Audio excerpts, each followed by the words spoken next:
नमस्कार दोस्तों, मैं सीमा सिलावट आप सभी का बहुत बहुत स्वागत करती हूं मेरी इस वीडियो में।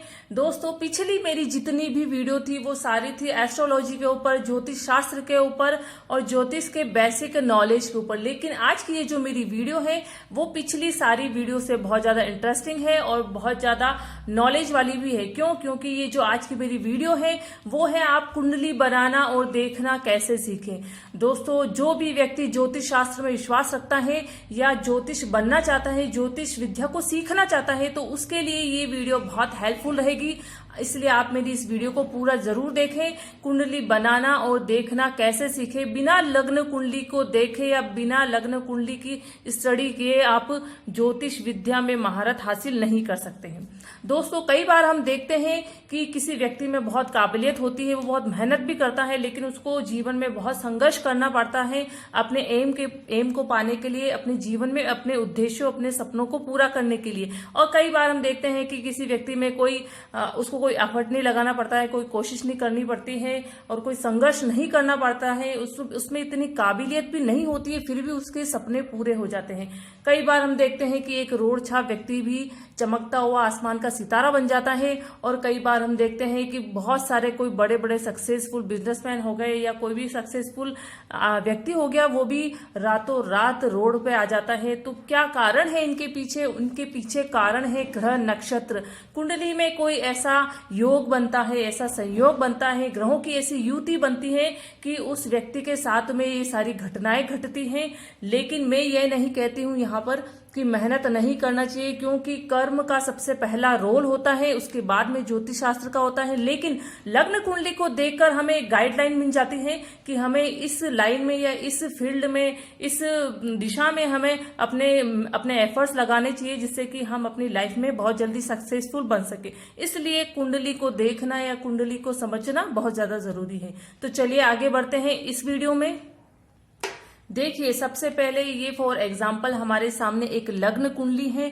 लग्न कुंडली में ये जो घर है, ये मैंने जो नंबर्स लिख रखे हैं 1 2 3 4 5 6 7 8 9 10 11 12, तो ये जो 12 है वो लग्न कुंडली में घर होते हैं। इन्हें हम भाव के नाम से भी जाने जाते हैं। इंग्लिश में इन्हें हाउस भी कहा जाता है। इन्हें हम भाव के नाम से जाना जाता है। ये घर भी बोलते हैं और इंग्लिश में इनको हाउस भी बोला जाता है।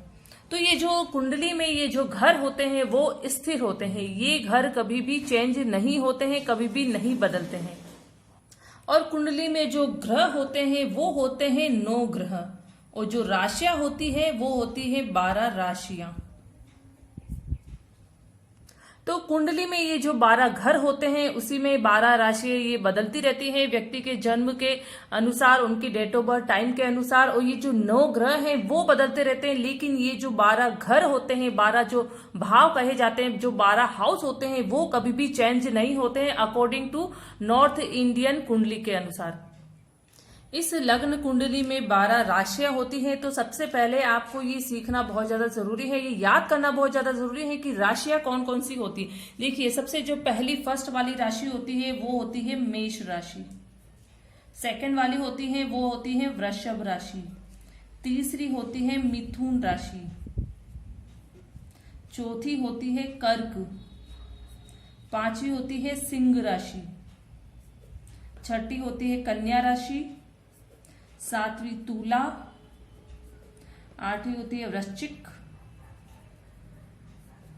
नवीं होती है धनु। 10वीं होती है मकर। 11वीं राशि होती है कुंभ और 12वीं होती है मीन राशि। और जो ग्रह होते हैं वो होते हैं टोटल 9 ग्रह।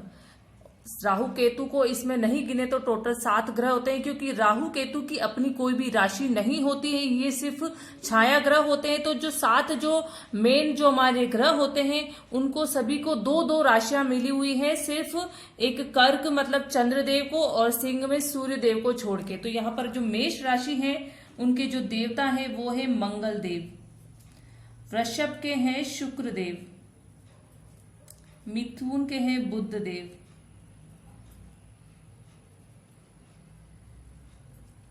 कर्क के हैं चंद्रदेव। सिंह राशि के हैं सूर्य देव। कन्या राशि के हैं बुध देव ये आपको सारी जो ग्रह है और जो राशियां हैं वो आपको याद करनी पड़ेगी, तभी आपको ये समझ में आएगा। तुला राशि के हैं शुक्र देव, वृश्चिक राशि के मंगल देव, धनु राशि के हैं बृहस्पति देव, मकर राशि के शनि देव, कुंभ राशि के भी शनि देव हैं और मीन राशि के हैं बृहस्पति देव। तो देखिए यहाँ पर आप मंगल देव को दो राशियां मिली हुई है, मेष राशि और एक वृश्चिक राशि, दो मंगल देव की राशियां हैं। फिर शुक्र देव की भी दो है, वृषभ राशि और 7 नंबर की तुला राशि। मिथुन राशि की भी दो है, 3 नंबर की और 6 नंबर की मिथुन राशि की। बुध देव की 2 राशियां हैं, मिथुन और कन्या राशि। फिर कर्क की जो है चंद्रदेव की वो एक ही राशि है और सूर्य की भी सिंह राशि एक ही है। फिर बात आती है बृहस्पति देव को 2 राशियां मिली हुई है, धनु और मीन, और शनि देव को भी 2 मिली हुई है, मकर और कुंभ राशि।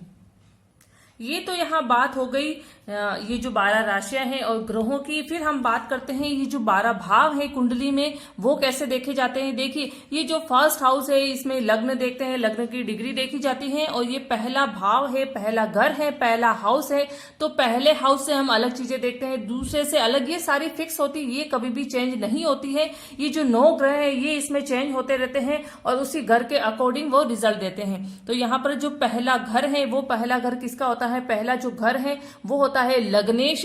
लग्नेश जो होता है ये वो पूरी इस कुंडली को बल प्रदान करता है। एक तरह से जो स्वामी होता है लग्नेश कुंडली का स्वामी होता है। तो यहाँ पर जो पहला घर है, पहले घर से देखते हैं जो जातक है उसकी पर्सनालिटी को, कि वो जातक दिखता कैसा है, उस जातक की जो आकर्षण है, जो उसका व्यक्तित्व है वो कैसा होगा, वो सारा इस पहले भाव से देखा जाता है। उसका जो स्वास्थ्य है वो कैसा, उसका जो शरीर है वो कैसा है, वो सारा पहले घर से देखा जाता है। फिर जो दूसरा घर है वो है वाणी का, धन का, कुटुंब का वो घर है।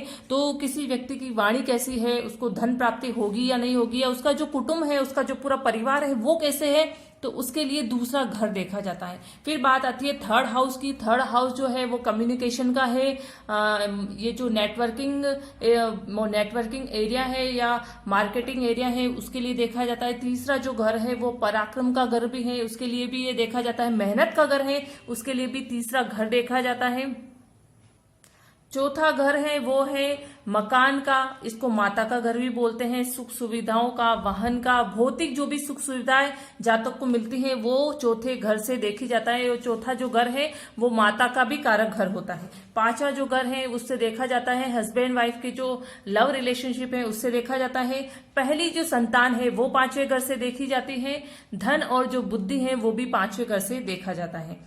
छठा घर है जो गवर्नमेंट के लिए जो भी हम गवर्नमेंट के लिए जो भी कंपटीशन एग्जाम देते हैं, सरकारी नौकरी के लिए जो एग्जाम देते हैं उसके लिए, नौकरी के लिए, गवर्नमेंट जो डिपार्टमेंट में नौकरी के लिए छठा घर देखा जाता है। कोर्ट कचहरी के लिए भी छठा घर देखा जाता है। और रोग, ऋण, शत्रु, दुर्घटना उसके लिए भी छठा घर देखा जाता है। जो 7वां घर है वो डेली वेजेस का घर होता है, कि डेली इनकम हमारी कैसी रहेगी, उसके लिए 7वां घर देखा जाता है।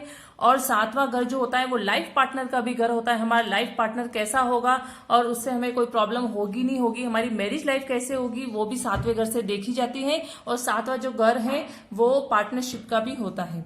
8वां जो घर है, 8वां हाउस होता है, 8th हाउस है वो है ज्योतिष शास्त्र का। ज्योतिष अगर कोई बनना चाहता है तो उसके लिए भी 8वां घर देखा जाता है। मृत्यु, तुल्य, कष्ट, दुर्घटना या ऑपरेशन, ये सारे हैं वो 8वें घर से देखे जाते हैं। रिसर्च, कोई व्यक्ति रिसर्च करेगा या नहीं करेगा किसी भी सब्जेक्ट में या किसी भी फील्ड में, तो उसके लिए भी 8वां घर देखा जाता है। 9th हाउस है वो है धर्म का घर, पिता का घर। उस जातक को धर्म में कितनी रुचि होगी, पिता से उसके संबंध कैसे होंगे। विदेश यात्रा भी 9वें घर से देखी जाती है। 10वां जो घर है वो कर्म स्थान है। कर्म जो है या करियर, उसका जो प्रोफेशन है वो कैसा रहेगा, वो 10वें घर से देखा जाता है। इसका मालिक जहां बैठा है कुंडली में उसके हिसाब से देखा जाएगा कि उस जातक का जो प्रोफेशन है, उसका जो करियर है लाइफ में, वो कैसा रहेगा। 11 जो हाउस है, 11th हाउस है वो इच्छा पूर्ति का घर है, लाभ का घर है। व्यक्ति को धन तो प्राप्त होगा लेकिन उससे उसको लाभ कितना होगा उसके लिए भी 11th हाउस देखा जाता है। 12th हाउस है वो विदेश यात्रा का घर होता है, विदेश में परमानेंट जो सेटलमेंट होता है उसका घर होता है। और 12th जो हाउस है वो हॉस्पिटल के खर्चों को भी दिखाता है। और जितनी भी बीमारियां हैं हमारे शरीर में जो होती हैं वो भी सारे लग्न कुंडली से आप देख सकते हैं। फर्स्ट हाउस से हमारा जो सिर दर्द है, किसी को हेडेक की प्रॉब्लम होती है तो वो देखा जाता है। फोर्थ हाउस से लीवर देखा जाता है। तो ऐसी जो सारी जो भी हमारे बॉडी के जो पार्ट हैं, बॉडी के जो अंग है, किस किस अंग में क्या क्या प्रॉब्लम है, वो सारा कनेक्शन इन 12 घर से 9 राशियों से होता है। तो इससे हम हमारी बीमारियों को देख सकते हैं, उनका उपाय कर सकते हैं और उन बीमारियों को भी ठीक भी कर सकते हैं। तो ये मैंने आपको थोड़ा सा डिटेल में इतना नहीं बताया है, क्योंकि डिटेल में बहुत ज्यादा डिटेल है कि फर्स्ट हाउस की बहुत बड़ी डिटेल है, सेकंड हाउस की बहुत बड़ी डिटेल है। जो बड़ी बड़ी जो चीजें हैं वो मैंने आपको बताई है कि फर्स्ट हाउस से क्या देखा जाता है, सेकंड हाउस से क्या देखा जाता है, तो वो मैंने आपको सारी चीजें समझाई है। अब मैं आपको बताऊंगी कि ये जो ग्रह हैं उनकी हम डिग्री भी देखते हैं, डिग्री के अकॉर्डिंग भी वो रिजल्ट हमें देते हैं। डिग्री अगर उनकी कम है तो इतने अच्छे रिजल्ट नहीं दे पाएंगे, डिग्री अगर उनकी अच्छी है तो बहुत ही अच्छे रिजल्ट दे पाएंगे। और डिग्री को बढ़ाने के लिए, उनको पावर देने के लिए भी रत्न रुद्राक्ष भी पहने जाते हैं। तो ये सारी चीजें मैं आपको एक एक वीडियो में बताऊंगी, आप इस वीडियो को पूरा ध्यान से देखिए। तो सबसे पहले मैं आपको बताऊंगी कि आप जो ग्रह की डिग्री है उसमें कितनी पावर है वो आप कैसे देखेंगे। देखिए, अगर ये जो डिग्री है, डिग्री को भी हमने समझने के लिए डिवाइड किया है उनकी अवस्थाओं में। तो देखिए, कोई भी ग्रह जो बाल्यावस्था में होता है तो उसकी जो डिग्री होती है वो 0 से 6 डिग्री होती है। जब हम कुंडली बनाते हैं तो जो ग्रहों की है वो डिग्री भी उसके सामने लिखी हुई होती है। तो उसके हिसाब से आप देख सकते हैं कि उसमें उस ग्रह में पावर कितनी है। तो यहाँ पर देखिए, सबसे पहली जो अवस्था है वो है बाल्य अवस्था, वो होती है 0 से लेकर 6 डिग्री तक। तो इस अवस्था में जो उसकी पावर होती है ग्रह की वो होती है 25%। और फिर होती है मध्यम अवस्था, मध्य अवस्था जो होती है वो होती है 6 से लेकर 11 डिग्री तक। और इसमें इसकी जो पावर होती है वो होती है 50%, 50%। फिर होती है युवा अवस्था, युवा अवस्था में 11 से लेकर 18 डिग्री तक उस ग्रह की डिग्री होती है। और इसमें उसकी जो पावर होती है वो होती है 100%, मतलब बहुत ही अच्छी पावर होती है ग्रह की। फिर आता है प्रौढ़ अवस्था, उसमें होती है 18 से 24 डिग्री। और इसमें जो फिर घट के वो जो डिग्री, उसकी जो परसेंटेज है, उसकी जो पावर है वो कम हो जाती है, वो हो जाती है 50%, 50%। फिर सबसे जो लास्ट की अवस्था आती है वो होती है वृद्धावस्था। वृद्धावस्था में 24 से लेकर 30 डिग्री तक जिस ग्रह की पावर होती है तो उसमें 25% उसकी पावर हो जाती है। और इसमें भी जो 0 से लेके 2 डिग्री तक किसी भी ग्रह की डिग्री होती है तो उसमें 0% उसमें पावर होती है। फिर जो सबसे वृद्धावस्था में जो एंड की अवस्था होती है उसमें 29 से लेकर 30 डिग्री अगर किसी ग्रह की डिग्री है तो वहां पर भी उसकी 0% पावर हो जाती है। तो इस तरह से जब हम किसी भी कुंडली का विश्लेषण करते हैं तो ग्रह की पावर को देखना भी बहुत ज्यादा जरूरी है। ये यहाँ मैंने आपको बता दिया है कि ग्रहों की पावर को हम कैसे देखते हैं। देखिए, मैंने आपको समझाया था कि 1 नंबर लिखे कि जो ये 1 नंबर है वो पहला घर है, दूसरा घर है, तीसरा घर है। तो ये जो घर है, ये जो हाउस है वो कभी भी चेंज नहीं होते हैं। तो मान लीजिए आपके पास कोई कुंडली आ गई है तो उसमें ये जरूरी नहीं है कि फर्स्ट हाउस में 1 नंबर ही लिखा हो, दूसरे कोई भी जो ये 12 राशियां है, राशियां घूमती रहती है, चेंज होती रहती है, ग्रह भी घूमते रहते हैं। तो उसके अकॉर्डिंग हमको कुंडली को देखना होता है। मान लीजिए कि यहाँ पर आप सब ये छोड़ दीजिए कि ये सारे घर हैं, आपको सिर्फ अपने दिमाग में याद रखना है कि पहला घर है, ये दूसरा घर है, इसको आप छोड़ दीजिए। यहाँ पर मान लीजिए कि यहाँ पर 3 नंबर लिखा हुआ है और यहाँ पर बुध देव बैठे हुए हैं, यहाँ पर 4 नंबर है, यहाँ पे सूर्य, यहाँ पर 5 नंबर है, यहाँ पर राहु देव है, यहाँ पे 6, यहाँ पे बृहस्पति देव और यहाँ पे 7 नंबर है, यहाँ पर है मंगल देव। फिर यहाँ पर 8, यहाँ पे 9th, यहाँ पर बृहस्पति देव बैठे हैं और यहाँ पर है 10 नंबर शनि, 11वां राहु यहाँ है। तो केतु जस्ट उसके सामने ही होता है, केतु 12, 1 और ये 2 नंबर यहाँ पर शुक्र देव है। तो मान लीजिए आपके सामने ये लग्न कुंडली है, तो आप कैसे उस कुंडली को देखेंगे? तो सबसे पहले ये जो पहला घर था, मैंने आपको समझाया था कि ये जो फर्स्ट हाउस है उससे हम शरीर देखते हैं, वो जो इंसान है उसके जो हाव भाव कैसे होंगे, वो दिखता कैसा होगा, उसकी आदतें कैसी होगी, वो हम पहले घर से देखते हैं, फर्स्ट हाउस से देखते हैं। तो ये तीसरा घर है, तो लग्नेश इसके कौन है? तीसरी जो राशि है वो है मिथुन राशि, और मिथुन राशि के जो देवता है वो है बुध देव, और यहाँ पर बुध देव स्वयं के ही घर में बैठे हैं। तो ऐसा व्यक्ति जो जिसके जो लग्न में ही 3 नंबर लिखे हैं, या तीसरे 3 नंबर के साथ में पहले ही घर में बुध देव भी बैठे हुए हैं, तो ऐसा जो व्यक्ति है वो बोलचाल में बहुत ही माहिर होगा, वाक चातुरता का गुण उसमें बहुत अच्छा होगा, कभी भी किसी के भी साथ में वो बोली में पीछे नहीं रहेगा, बहुत अच्छा उसकी बोली रहेगी। और बुध देव का जो स्वभाव ही है थोड़ा सा बचपना सा, तो बचपना थोड़ा सा उसमें स्वभाव उसमें रहेगा ही, चाहे वो उम्र में कितना ही बड़ा हो, लेकिन उसको मजाक करने की आदत बहुत ज्यादा रहेगी। तो ऐसे आप उसका जो स्वभाव है वो आप पहले घर से देख सकते हैं, उसकी जो पर्सनालिटी है वो आप पहले घर से देख सकते हैं। दूसरा अगर हम देखते हैं धन के लिए, तो धन के लिए यहाँ पर 4 नंबर बैठा है, और 4 नंबर है हमारी कर्क राशि, और कर्क राशि के स्वामी है चंद्रदेव। तो यहाँ पर आप देखिए कि चंद्रदेव कहाँ बैठे हुए हैं, चंद्रदेव यहाँ पर बैठे हुए हैं 7वें घर में। तो यहाँ पर हम उस जातक की धन की स्थिति देखेंगे कि उस जातक की जो धन की स्थिति है वो कैसी है। यहाँ पर ये केंद्र है, यहाँ पर ये देखिए कि ये पहला, चौथा, 7वां और ये 10वां घर, ये केंद्र के घर हैं। तो ये बहुत ही अच्छे घर हैं, इन्हीं केंद्र के घरों में राजयोग बनता है। और ये पे जो है ये 6ठा, 8वां और ये 12वां, ये है त्रिक भाव, मतलब बहुत ही बुरे घर ये माने जाते हैं। इन घरों में हमेशा नेगेटिव रिजल्ट ही मिलते हैं, इतने अच्छे रिजल्ट नहीं मिल पाते हैं। तीसरा और 11वां है वो है सम घर है, तो एवरेज हाउस इनको बोलते हैं, इतने अच्छे हाउस भी ये नहीं होते हैं।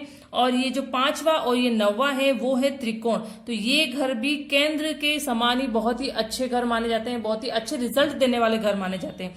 तो यहाँ पर आप देखिए, यहाँ पर 4 नंबर राशि है, 4 नंबर राशि चंद्रदेव की है। तो चंद्रदेव यहाँ बैठे हैं, केंद्र में बैठे हैं, तो बहुत अच्छी स्थिति में बैठे हैं। तो ऐसे जातक की जो धन की स्थिति है वो काफी अच्छी होगी, कुटुंब जो उसका होगा वो बहुत अच्छा होगा, और उसकी ये वाणी का स्थान है, तो वाणी से भी उनको कोई भी प्रॉब्लम नहीं होगी। जो तीसरा घर है वो है पराक्रम का, मैंने आपको बताया था। और यहाँ पर राशि है हमारी 5 नंबर राशि, और वो है यहाँ पर सूर्यदेव।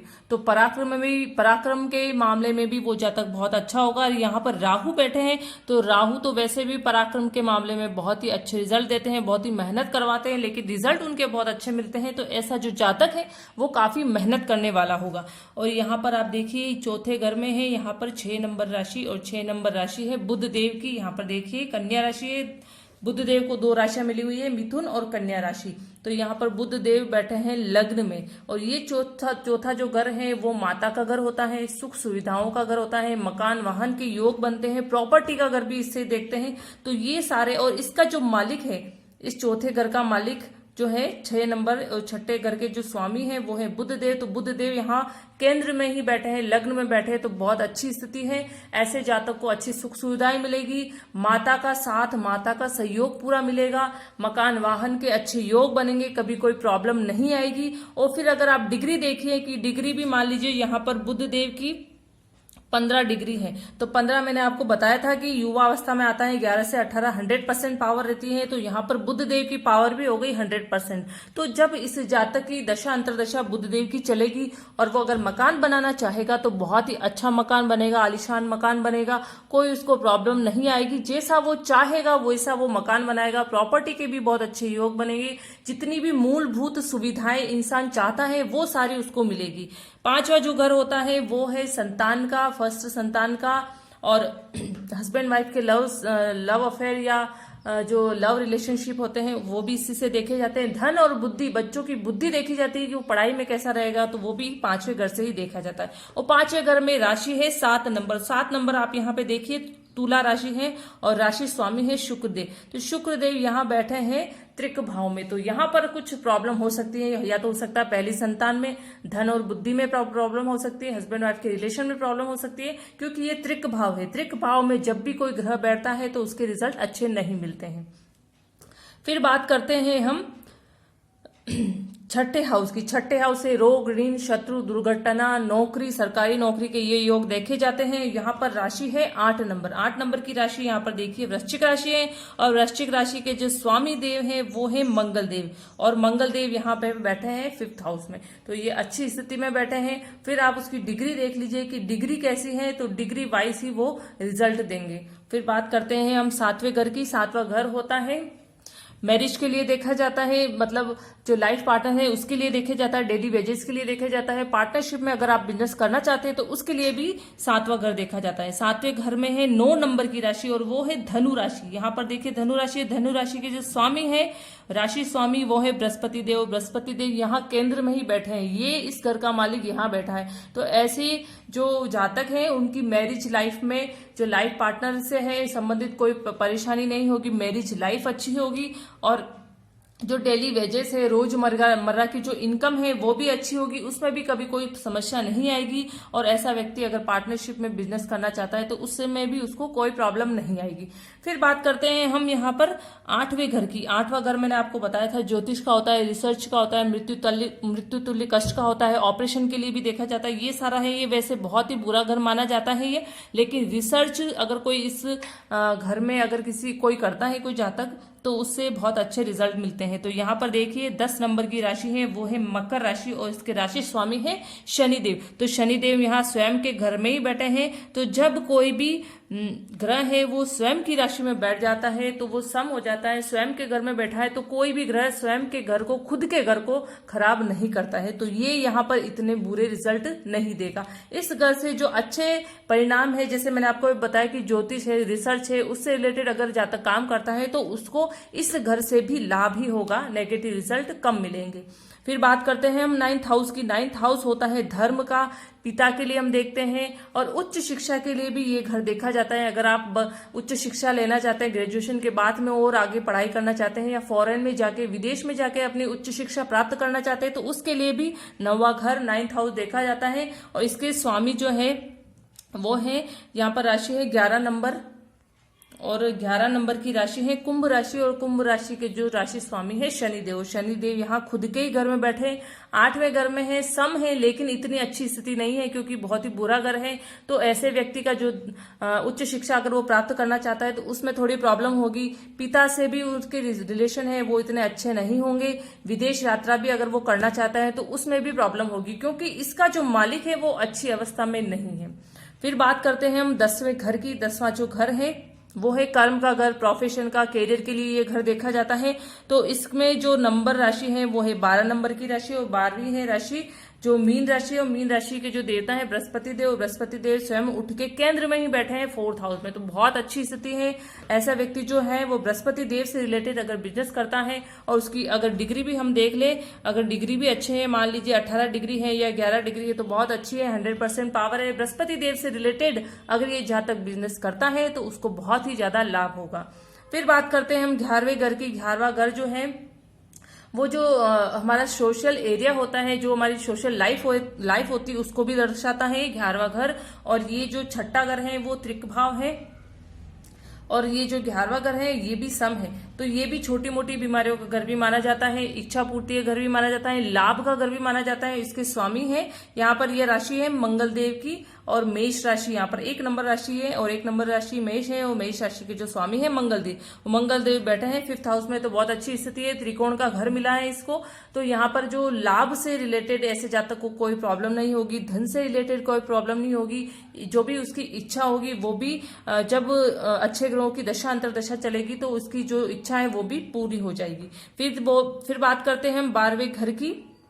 12वें घर से हम विदेश सेटलमेंट देखते हैं, और 12वें घर से हम हॉस्पिटल के खर्चे भी 12वें घर से देखे जाते हैं। तो 12वें घर में है 2 नंबर की राशि, और 2 नंबर की राशि है वृषभ देव की, और वृषभ देव की और इसके जो स्वामी है वो है शुक्रदेव, और शुक्रदेव खुद के ही घर में बैठे हैं, खुद की राशि में बैठे हैं, सम है, तो इतने बुरे रिजल्ट भी इस घर के नहीं मिलेंगे। इस घर के जो अकॉर्डिंग जो भी रिजल्ट है, इस घर में जो हम रिजल्ट देखते हैं, जो हम बातें देखते हैं, वो उसके अकॉर्डिंग रिजल्ट उसको सम मिलेंगे, एवरेज ही मिलेंगे।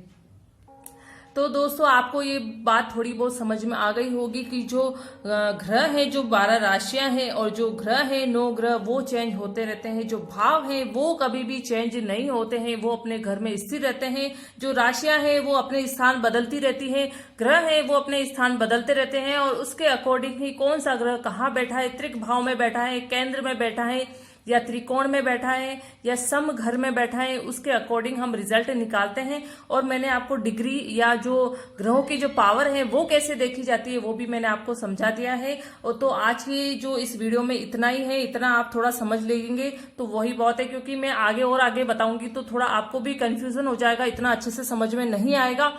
तो दोस्तों आपको आज की ये मेरी वीडियो कैसी लगी है प्लीज आप मुझे कमेंट बॉक्स में कमेंट जरूर करें। मेरी वीडियो को ज्यादा से ज्यादा लाइक करें, शेयर करें और अगर अभी तक आपने मेरे चैनल को सब्सक्राइब नहीं किया है तो प्लीज मेरे चैनल को सब्सक्राइब जरूर करें। Okay, thank you.